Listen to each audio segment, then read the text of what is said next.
Hey everyone! If you've been trying to keep up with all the DURIN leaks, you already know it's been absolute chaos. But this newest wave of information has somehow managed to make everything even messier than before.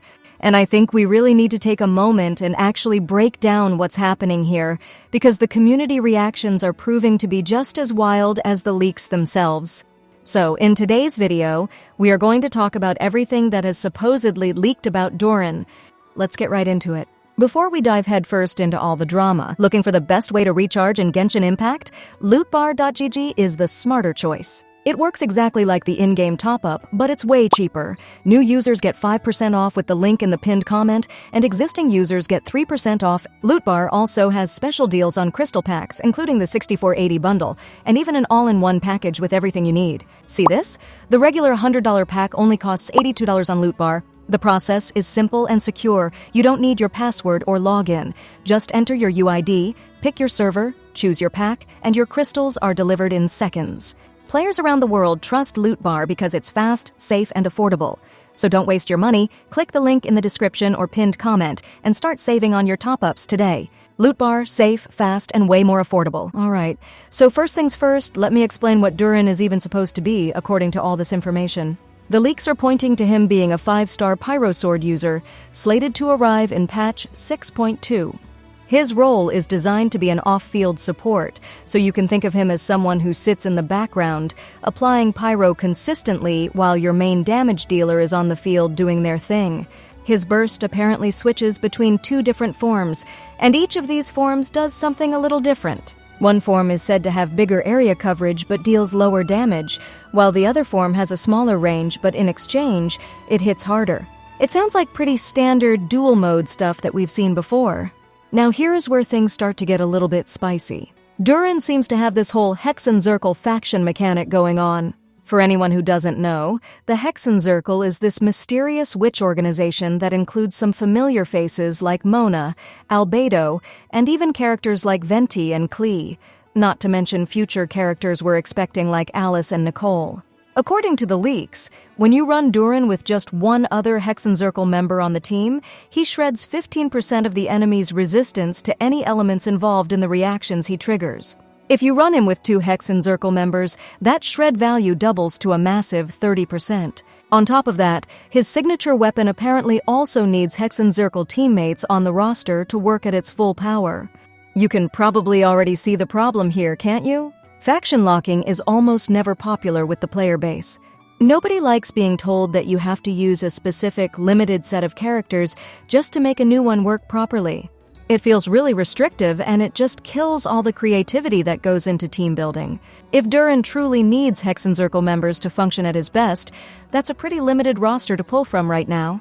Sure, ImpactVerse is probably planning to release more Hexenzirkel characters way down the line, but that doesn't really help people who want to use him effectively when he launches without being forced to build around this very specific faction requirement.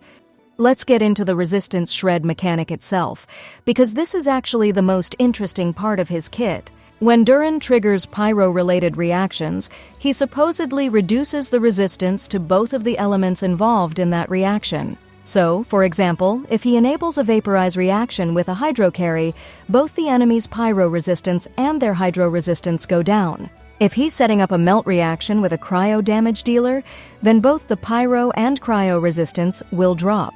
This makes him way more flexible than just being a simple one-sided support. But here's the detail that has people really excited. The pyro-resistant shred part of his kit means that actual pyro damage dealers can finally use him as their dedicated support. Characters like Hutao, Liney, or even Arlecchino would finally have a 5-star pyro support option that directly boosts their personal damage.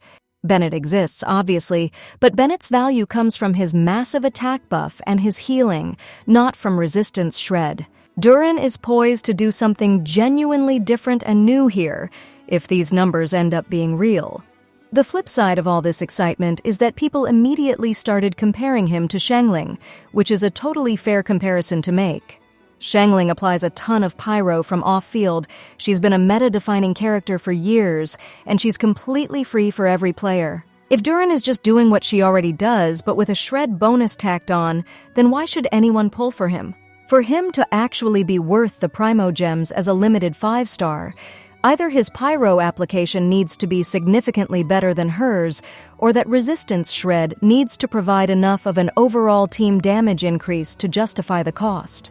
Otherwise, you're just looking at another situation where a free, easily accessible 4-star character outperforms a brand new, limited 5-star. It's a tough spot to be in, and I'm really curious what you all think. Let me know in the comments if you believe he's shaping up to be a side grade to Xiangling, or if this resistance shred could make him a must-pull for pyro teams.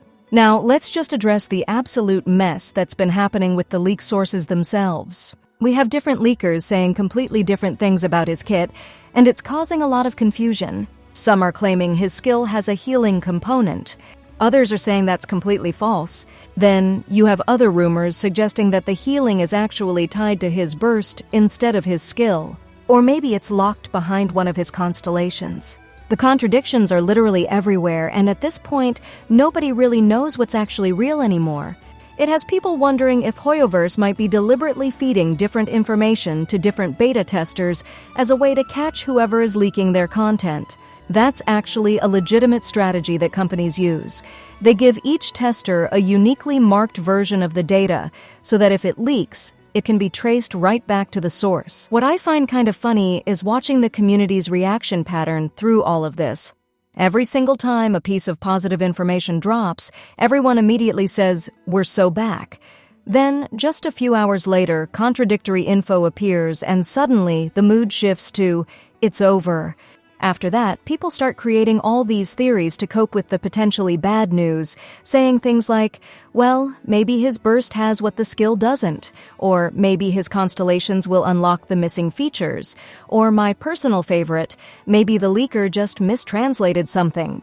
It's this incredibly predictable cycle of hype and despair that seems to happen with every single pre-release character. If Durin heals, that's great. He becomes a much more complete and comfortable support package. If he doesn't heal, he can still be an incredibly valuable unit purely based on his pyro application and that unique resistance shred. The real question isn't whether he heals or not. It's whether his overall kit provides enough value to justify using him over the many powerful existing options. Healing would be nice to have, but it's not necessarily going to make or break his viability. The bigger, more fundamental concern is that faction restriction. If running Durin without any Hexenzirkel teammates means you're only getting half of his potential, that points to a potential design problem. Limited team-building options just feel bad, and we've seen this same complaint in other games where faction synergies become mandatory rather than an optional bonus. The difference between a 15% resistance shred and a 30% resistance shred is absolutely massive in terms of final damage numbers. So, players who don't have, or simply don't want to use, the required Hexenzirkel characters would basically be forced to run a gimped, underpowered version of Durin.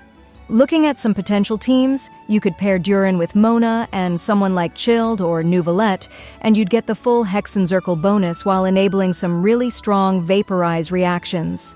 Throw in Kazuha or another Anemo support, and you've got a solid composition. For Pyro carries, you could maybe run Liney with Durin and then slot in Venti for the Hexenzirkel buff, but that team structure already starts to feel a little forced. The problem is that you end up building your team around the faction requirement, rather than building the best possible team for the job. Honestly, trying to make any pull decisions based on these leaks right now is completely pointless.